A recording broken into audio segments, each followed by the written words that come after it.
오랜 친구의 아들이 한국인 여자와 결혼한다는 소식에 통쾌하다며 비웃고 있던 한 여성이 보입니다. 그러나 한국을 가게 되었던 그녀는 생각지 못한 충격적인 경험을 하게 되었다는데 과연 무슨 일이 있던 걸까요? 안녕하세요. 저는 60대 프랑스 여자 이자벨라 파브론이라고 합니다. 저는 평생을 제 친구이자 라이벌인 클레르에게 열등감을 가지고 살아왔는데요. 최근 클레르를 따라서 한국에 갔던 저는 너무나 창피한 일들을 겪었고 그 일로 있음 뒤 저는 다시는 원래 저로 돌아갈 수 없게 되었답니다. 사실 이 글을 쓰는 지금도 그날만 생각하면 너무 부끄러워서 얼굴이 화끈거릴 지경이에요. 하지만 여러분께는 솔직하게 제 이야기를 털어놓고 싶어서 이렇게 어렵사리 사연을 보내게 되었답니다. 저와 클레르 까미는 어릴 때부터 한 동네에서 자란 동갑내기 친구였어요. 우리는 함께 뛰놀며 자랐고 학교도 같이 다녔죠. 그렇기 때문에 자연스레 클레르는 저의 가장 친한 친구가 되었지만 동시에 모든 면에서 경쟁하는 라이벌이기도 했답니다. 하지만 어떤 일이든 클레르가 저보다 뛰어났고 저는 늘 그 애와 비교당해야 했어요. 고등학교 축제 때 학교에서 제일 예쁜 아이를 뽑는 작은 대회가 있었는데 그때 저는 꽤나 자신이 있었어요. 어릴 때부터 주변 사람들에게 예쁘다는 말을 많이 들어왔기 때문에 저는 제 외모에 나름 자부심도 있었죠. 하지만 그 미인 대회에서 1등을 차지한 것은 제가 아닌 클레르였어요. 그 애가 당당히 1등을 차지하며 주목을 받을 때 저는 2등에 머물러야 했죠. 그런데 이런 일이 한두 번이 아니었어요. 학업적인 면에서도 클레르는 언제나 저보다 높은 성적을 받았고 심지어 운동조차 클레르가 저보다 잘했죠. 그런 날들이 계속되자 저는 클레르와 함께 웃고 떠들면서도 마음 깊은 곳에는 항상 클레르에 대한 열등감을 느꼈어요. 클레르가 잘 나갈수록 저 역시 더 열심히 노력했고 그 애를 이기기 위해 엄청 애를 썼지만 매번 클레르에게 한 발 뒤처지는 경험을 해야 했죠. 클레르가 1등을 거머쥘 때마다 저는 그 애의 가장 가까운 곳에서 미소를 지으며 축하해줬지만 속으로는 괜히 마음이 아프고 배가 아팠습니다. 이런 감정은 우리가 어른이 되어서도 계속 이어졌고 시간이 갈수록 클레르와 저 사이에는 점점 더 커다란 격차가 생기기 시작했어요.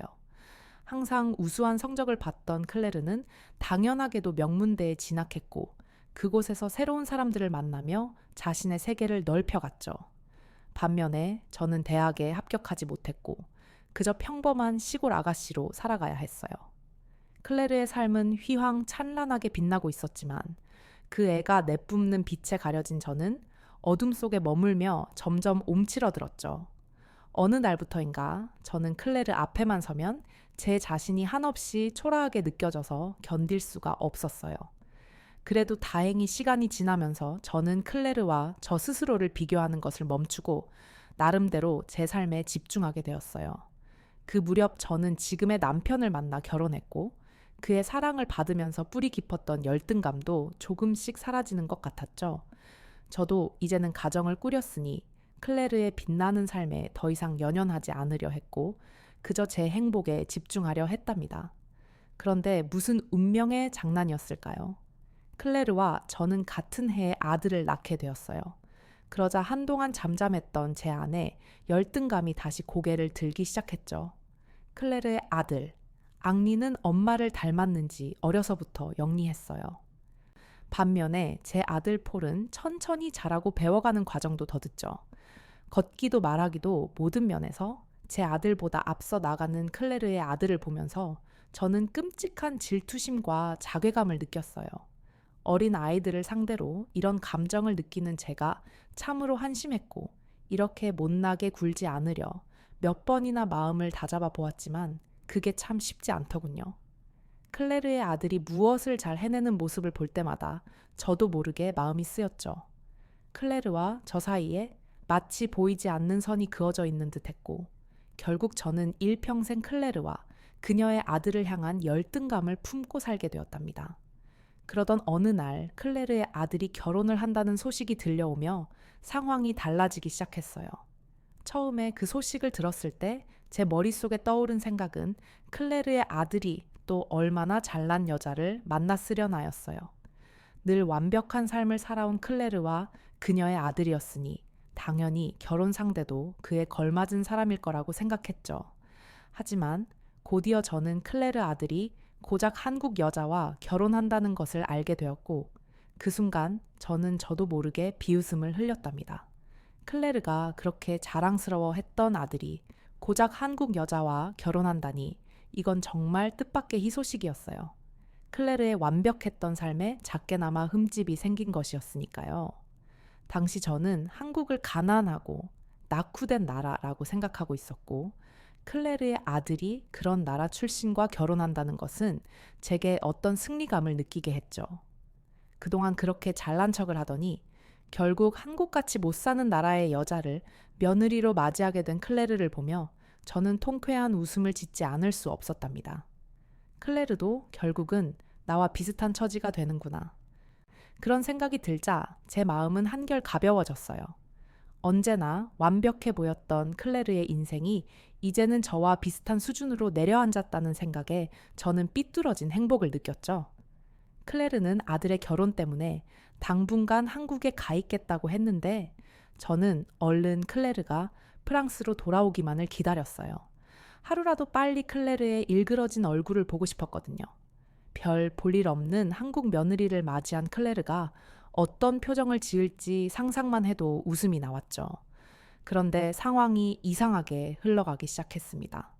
얼마 후 저는 한국에서 돌아온 클레르를 만났는데 제 예상과는 달리 그 애는 그 어느 때보다 더 밝고 환한 미소를 짓고 있었어요. 저는 당황하지 않을 수 없었어요. 한국 같은 후진국에 다녀왔으니 분명 힘들어해야 맞는데 오히려 클레르는 한국이 너무 좋았다고 하더군요. 이자벨라, 너도 한국에 꼭 한번 가봐야 해. 한국은 정말 환상적인 나라야. 아, 내가 한국 며느리를 얻게 되다니 난 정말 행운아인 것 같아. 클레르는 며느리에 대해 이야기할 때마다 표정이 한층 더 밝아졌습니다. 그 애의 얼굴에는 그 어떤 후회나 실망도 찾아볼 수 없었죠. 물론 저는 클레르의 말을 믿지 않았어요. 분명 속은 썩어 문드러지고 있는데 자존심 때문에 어쩔 수 없이 저렇게 말하는 거라고 생각했죠. 저는 클레르의 속을 긁어놓고 싶은 마음에 일부러 한국 이야기를 꺼냈어요. 한국이 그렇게 좋은 곳이라면 언제 한번 같이 가보자. 나도 한번 구경해보고 싶네. 저는 제가 이렇게 말하면 클레르가 동요할 거라고 확신했어요. 분명 클레르는 저에게 후진국 한국의 실상을 들키고 싶지 않을 테니 어떻게든 제가 한국에 가지 못하도록 할 거라고 생각했죠. 그런데 뜻밖의 반응이 돌아오더군요. 같이 한국 여행을 가자고 너무 좋은 생각이야. 안 그래도 한국에서 돌아온 지 며칠 되지도 않았는데 거기에 다시 가고 싶어서 미칠 지경이었거든. 우리 빨리 날짜 잡자. 그 말을 듣는 순간 저는 클레르가 참 뻔뻔하다고 생각했습니다. 그냥 솔직하게 자기 아들 결혼이 망했다는 것을 인정하면 되지. 왜 이렇게 돼도 않는 센 척까지 하며 한국을 좋아하는 척 하는 걸까? 제 앞에서 필사적으로 자존심을 지키려고 하는 클레르의 모습은 참 꿀불견이었어요. 제가 진짜 한국에 가자고 할까봐 분명 속으로는 불안해하고 있을 텐데 겉으로는 저를 속이려고 애쓰고 모습이 우스꽝스럽기까지 했죠. 그래서인지 저도 오기가 생기더군요. 이참에 한국에 가서 클레르가 거짓말을 하고 있다는 것을 확인하는 것도 재밌는 일일 거라는 생각도 들었고요. 그래서 저는 클레르에게 일부러 이렇게 말했죠. 2주 뒤쯤 시간 괜찮아. 그때 한국에 가보자. 클레르는 이제 와서 물러설 수는 없었는지 제 제안에 곧바로 그렇게 하자고 하더군요. 그렇게 저희의 한국 여행이 확정되었고 이제 남은 것은 진짜 한국에 가서 클레르의 가면을 벗기는 것뿐이었죠. 여행 날짜가 다가올수록 제 마음은 기대감에 부풀었어요. 생애 처음으로 클레르를 짓밟아줄 때가 다가오고 있었으니까요. 그렇게 2주가 지나고 저는 클레르를 한껏 비웃어줄 생각에 기뻐하며 한국행 비행기에 올랐어요. 그런데 막상 한국에 도착한 순간 제 예상과는 전혀 다른 상황이 펼쳐지기 시작했습니다. 제 예상대로라면 한국은 낡고 초라한 나라여야 했는데 실상은 그렇지 않았어요. 우선 최첨단 시설을 갖춘 인천공항이 저를 당황스럽게 했어요. 그리고 놀랍도록 깨끗한 거리와 고층 빌딩이 질비한 서울이 저를 경악하게 만들었죠. 이게 진짜 한국이라고? 서울은 프랑스 파리는 물론 유럽의 어느 대도시를 가져다 대도 절대 밀리지 않을 만큼 세련되고 현대적인 도시였어요. 클레르가 왜 한국을 그렇게 칭찬했는지, 왜 그렇게 자랑스러워 했는지 이제야 조금씩 이해가 가기 시작했죠. 그제서야 저는 클레르의 아들이 고작 한국 여자와 결혼한 것이 결코 아니라는 것을 깨달았어요. 그때 클레르가 웃으며 제게 말을 걸더군요. 어때, 이자벨라? 한국 진짜 좋지? 나도 우리 아들 따라서 아예 한국으로 이미 노고 싶다니까? 우리 아들은 진짜 무슨 복을 타고 난 건지? 이렇게 멋진 나라에서 훌륭한 아내까지 얻고 말이야. 그렇게 말하는 클레르는 정말 행복해 보였어요. 그 애의 목소리에는 자랑스러움과 기쁨이 가득 담겨 있었죠. 하지만 저는 그 사실을 인정하고 싶지 않았어요. 클레르의 아들이 결혼으로 쪼박이 아닌 대박을 터뜨렸다는 것을 받아들이는 순간 제 자존심이 산산이 부서져 버릴 것 같았으니까요. 결국 저는 애써 무심한 척하며 클레르에게 이렇게 대답했습니다. 글쎄, 한국이 그렇게까지 대단하다는 건 잘 모르겠는데 일단 조금 더 둘러봐야 알 것 같아. 제 말에 클레르는 묘한 웃음을 지었어요. 그 미소에는 마치 제 속마음을 꽤 뚫어본 듯한 기운이 담겨 있었죠. 그 순간 저는 꼭 속마음을 들킨 것 같아 부끄러워졌습니다. 겉으로는 아무렇지 않은 척하고 있었지만 속으로는 이미 클레르를 비웃어 주겠다는 계획이 완전히 무너졌다는 것을 누구보다 제 자신이 잘 알고 있었으니까요. 그렇게 저는 복잡한 마음으로 한국 여행을 시작하게 되었답니다. 우선 클레르는 저를 덕수궁이라는 곳으로 데려갔어요. 그때까지만 해도 저는 한국의 전통 문화나 건축물에 큰 기대를 하고 있지는 않았는데 덕수궁에 발을 들여놓는 순간 제 생각은 완전히 사라지고 말았답니다. 서울 한복판에 위치한 이 궁은 마치 시간이 멈춘 듯 고요하면서도 신비로운 기운을 뿜어내고 있었어요. 화려한 색감으로 채색된 기와 지붕과 단청은 제 눈을 황홀하게 만들었고 한옥의 우아한 서는 품격이 넘치더군요. 덕수궁의 고요한 아름다움은 제 마음을 완전히 사로잡았고 어느새 저는 복잡한 감정도 잊은 채 한국의 문화에 완전히 빠져들고 말았죠. 그런 저를 보며 클레르는 만족스러운 표정으로 다음 목적지를 안내했어요. 이번에 구경할 곳은 해방촌이었죠. 해방촌은 높은 언덕에 자리 잡은 동네였는데 오래된 건물들과 좁은 골목들, 소박한 벽화가 아름답게 어우러진 곳이었어요. 클레르는 이곳이 한국이 독립을 맞이한 후 일본에서 돌아온 한국 사람들이 터를 잡은 곳이라고 했는데 그래서 그런지 해방촌에서는 뭐라 설명하기 어려운 슬픔도 느껴졌고 동시에 희망이 느껴지기도 했어요. 한국 사람들이 이곳에 처음 자리를 잡았을 때는 분명 고된 시간을 보냈을 거예요.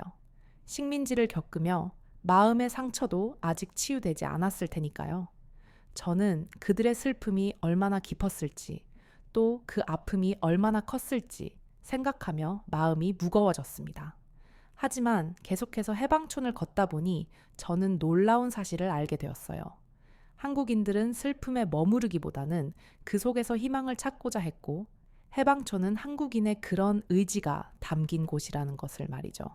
한국인의 강인한 정신력은 해방촌의 골목 구석구석에 담겨 있었고 그 속에서 저는 한국인들이 얼마나 대단한 사람들이었는지를 새삼 깨닫게 되었답니다. 사실 프랑스도 예전에 독일에 점령당했던 적이 있어서 식민지 시절 한국인들이 느꼈을 절망과 아픔에 대해 저도 어느 정도 공감할 수 있었어요. 그러자 한국에 대해 잘 알지도 못하면서 함부로 한국을 얕잡아 본 과거에 제 자신이 정말 부끄러워지다군요. 사실 한국은 동양의 작은 나라가 아니라 아픔을 이겨내고 희망을 찾는 법을 알고 있는 정말로 대단한 나라였는데 말이죠. 한국인들은 고난을 딛고 일어서서 세계적인 경제 강국으로 성장했죠. 그들의 끈기와 지혜는 단순히 존경할 만한 것이 아니라 전 세계가 배워야 할 귀감이었어요. 그렇게 깊은 감정에 빠져 있던 그 순간 마침 해가 지기 시작했습니다. 해방촌에서 바라본 서울의 야경은 정말 아름다웠어요. 반짝이는 불빛들 사이로 높은 빌딩들이 하늘을 향해 치솟아 있었고, 그 사이로 도로를 달리는 자동차들의 불빛이 유유히 흐르고 있었죠.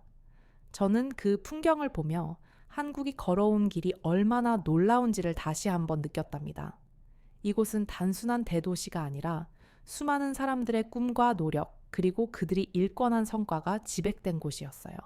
한국인들이 고난을 딛고 일어서 아주 전 세계적인 경제 강국으로 성장했다는 사실이 이 야경 속에 그대로 담겨 있었죠. 그래서 그런지 해방촌의 야경은 다른 나라의 대도시에서는 느낄 수 없는 깊이와 무게를 가지고 있었어요. 그렇게 저는 해방촌의 언덕 위에서 한국에 대한 깊은 감동과 존경을 가슴속에 새겼답니다. 다음 날 클레르는 장거리 여행으로 쌓인 피로를 풀자고 하더니 저를 스타필드로 데려갔어요. 이곳에 아주 특별한 찜질방이 있다면서 말이죠. 처음에 저는 찜질방이 사우나 비슷한 곳일 거라고 생각했어요. 하지만 스타필드의 찜질방은 태어나 처음 경험하는 완전한 신세계였죠. 우선 입구에 들어서자마자 느껴지는 따뜻한 공기와 은은한 향기가 저를 사로잡았어요. 그 향기와 공기만으로도 이미 제 몸과 마음은 흐물흐물 풀어져 버렸죠. 이어서 찜질방 내부를 구경하기 시작하는데 이곳에는 정말 다양한 테마로 꾸며진 여러 방들이 있더라고요. 먼저 저는 황토방이라는 곳에 들어가 봤는데 황토를 통해 나오는 은은한 온기가 몸속 깊이 스며드는 느낌이 들었죠. 따뜻한 공기가 온몸을 감싸며 긴장했던 근육이 서서히 풀리고 머릿속까지 맑아지는 것 같은 기분이 들었어요. 피로가 싹 사라지는 그 몽몽한 감각은 정말로 말로 표현하기 어려울 정도였죠. 그때 클레르가 저를 보며 이렇게 말하더군요. 황토가 피부에 그렇게 좋대. 아마 이게 한국인들이 동안인 비결인 것 같아. 그 말을 들은 순간 저는 갑자기 황토방에서 나가기 싫어졌어요. 나도 황토 찜질을 오래 하면 한국 여자들처럼 피부가 좋아질 수 있지 않을까 하는 생각이 머릿속을 가득 채웠죠. 결국 저는 아예 황토방에서 나가지 않겠다며 자리를 잡고 버티기에 들어갔답니다. 클레르는 그런 저를 보며 처음에는 웃더니 시간이 지나도 제가 나올 생각을 하지 않자 당황한 표정을 지었어요. 이자벨라, 이 고집쟁이야. 이제 다른 방도 구경해 봐야지. 제발 이제 그만 나가자. 클레르가 계속 설득했지만 저는 황토의 옮기를 포기할 수가 없었죠. 결국 클레르는 웃음을 터뜨리며 제 팔을 잡아 끌어 억지로 저를 밖으로 내보냈답니다. 그 순간 저는 마치 우리가 다시 어린 소녀가 된 듯한 기분이 들었어요. 어릴 적 클레르와 함께 장난치며 서로를 이기려고 하던 그 시절의 기억이 떠올랐죠. 그렇게 클레르와 함께 했던 추억들이 새록새록 떠오르면서 저는 그동안 왜 그렇게 클레르를 미워했는지 스스로를 돌아보고 반성하게 되었어요. 사실 클레르는 언제나 제 곁에 있어준 소중한 친구였는데 저는 왜 그 사실을 깨닫지 못하고 오랫동안 그녀를 질투하고 미워해왔을까요? 클레르는 한국까지 저를 데려와준 좋은 친구였는데 그 사실을 깨닫자 저는 엄청난 죄책감이 들었어요. 그때 클레르는 말하지 않아도 제 기분을 안다는 것처럼 저를 향해 따뜻한 미소를 지어줬다군요. 그 미소를 보자 그동안 제가 클레르를 향해 품어왔던 시기와 질투가 모두도 눈 높듯이 사라지는 것 같았죠. 한국 사람들은 찜질방에서 힐링을 한다고 하더니 저 역시 이곳에서 몸과 마음을 치유할 수 있었던 것 같아요. 그렇게 홀가분해진 몸과 마음으로 클레르와 저는 뭘 좀 먹으러 가기로 했어요. 찜질방에는 다양한 음식을 판매하고 있었는데 클레르가 추천해준 메뉴는 식혜과 맥반석 계란이었죠. 우선 식혜를 한 모금 마셔보았는데 저는 태어나서 그렇게 달콤하고 시원한 맛을 가진 음료를 처음 먹어봤어요. 그야말로 눈이 번쩍 뜨일 정도의 환상적인 맛이었죠. 그 다음에는 맥반석 계란을 맛보았는데 별다른 양념도 안 된 계란일 뿐이었는데 짭조름하면서도 고소한 것이 진짜 너무 맛있더라고요. 씹을 때마다 입 안에 퍼지는 깊은 풍미가 정말 예술이었어요. 정신을 차리고 보니 저는 어느새 계란을 3개나 해치워 버렸답니다. 원래 저는 음식을 많이 먹는 편이 아니었는데 이곳의 음식들은 하나같이 너무 맛있어서 멈출 수가 없었어요. 그렇게 클레르와 함께 웃고 떠들며 음식을 먹다 보니 정말 오랜만에 진심으로 행복하다는 느낌이 들었어요. 찜질방의 따뜻한 분위기와 한국 음식의 놀라운 맛에 저는 완전히 무장해제가 되어버렸고, 이제 온전히 마음을 놓고 한국 여행을 즐기기 시작했어요. 앞으로 한국이 저에게 또 어떤 새로운 경험을 선사해 줄지 기대감에 부풀었답니다. 그런데 바로 다음 날, 저는 예상치 못한 끔찍한 경험을 하게 되었어요. 그날은 클레르와 함께 강남에 갔는데, 저는 강남을 보자마자 이 도시의 매력에 완전히 사로잡히고 말았어요. 넓고 깨끗한 거리, 우뚝 솟은 고층 빌딩들, 거리 곳곳에 자리 잡은 카페와 레스토랑들은 하나같이 멋지고 독특했어요. 평생을 프랑스 시골 마을에서 살아온 제게 이곳은 너무도 낯선 동시에 꿈꾸는 것 같은 기분을 들게 했죠. 그때 클레르에게 전화가 걸려왔고, 클레르는 잠시 전화를 받고 오겠다며 저를 두고 길 건너편으로 갔어요. 그 사이 저는 주변을 둘러보았죠.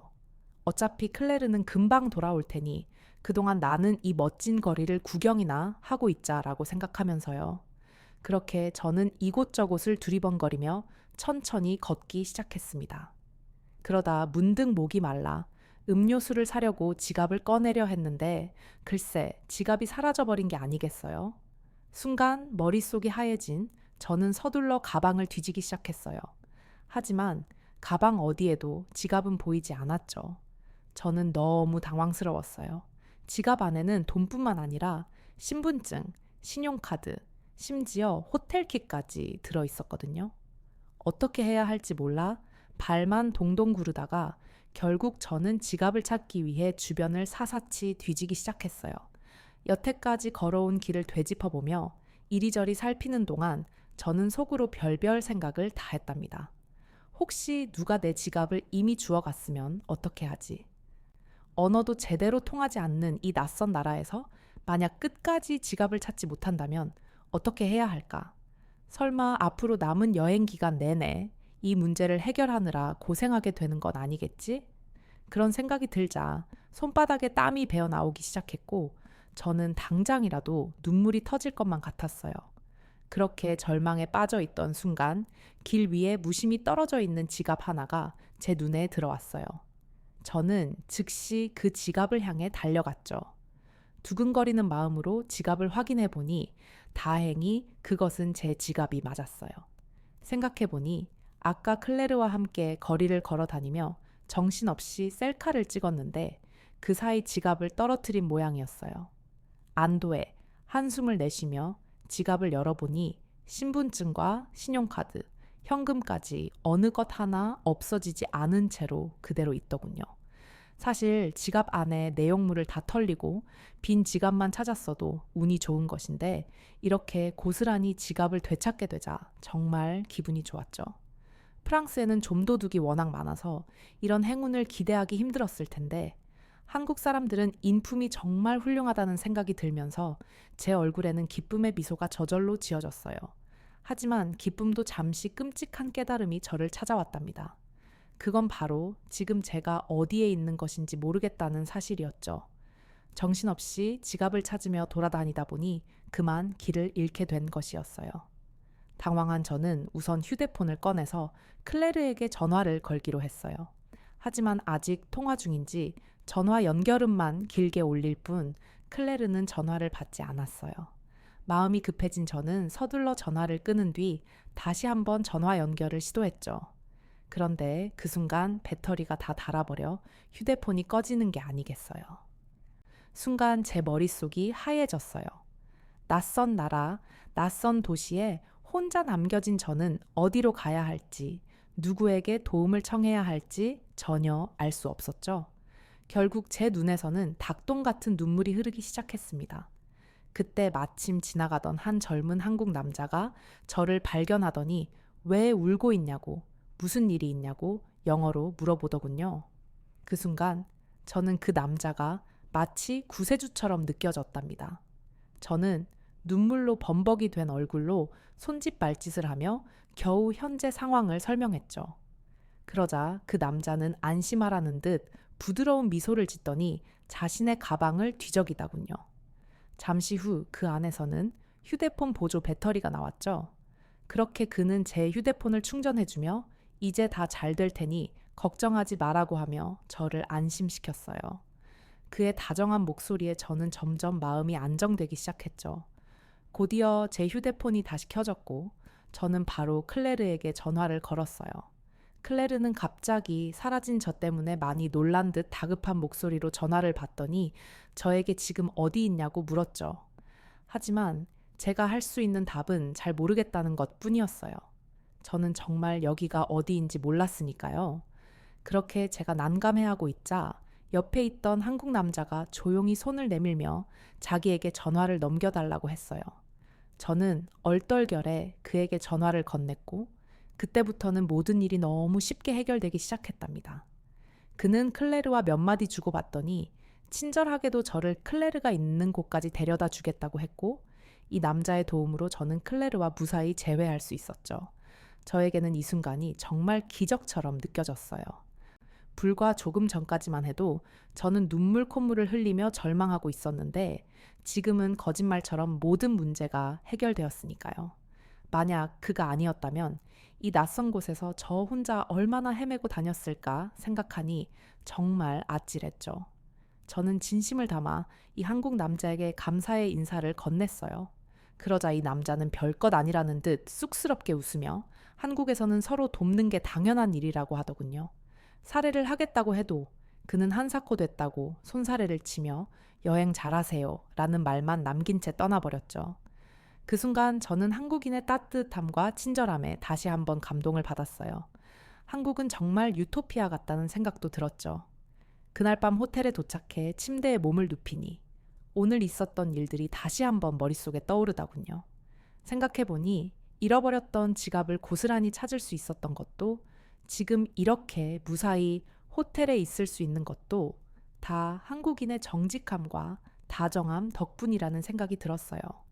그러면서 문득 한국인들이 프랑스를 여행하다가 저와 같은 일을 당했다면 무슨 일이 벌어졌을까를 생각해보게 되었는데 프랑스는 절대 한국과 같은 품격을 보여주지 못할 거라는 결론이 내려지더군요. 만약 프랑스에서 지갑을 잃어버렸다면 그것을 다시 찾기란 불가능에 가까우니까요. 설사 지갑을 찾는다고 해도 그 안에 있던 돈이나 신분증은 이미 온데간데 없이 사라져 있을 확률이 높죠. 또 프랑스인들은 한국 사람들처럼 친절하지 않기 때문에 만약 길 잃은 외국인을 만나도 도움을 주지 않을 가능성이 커요. 반대로 한국인들은 남을 돕는 것을 당연하게 여기고 있었죠. 정말이지 한국과 프랑스 사이에는 엄청난 품격의 차이가 있는 것 같았어요. 그 사실을 깨닫자 저는 마음이 너무 무거워졌답니다.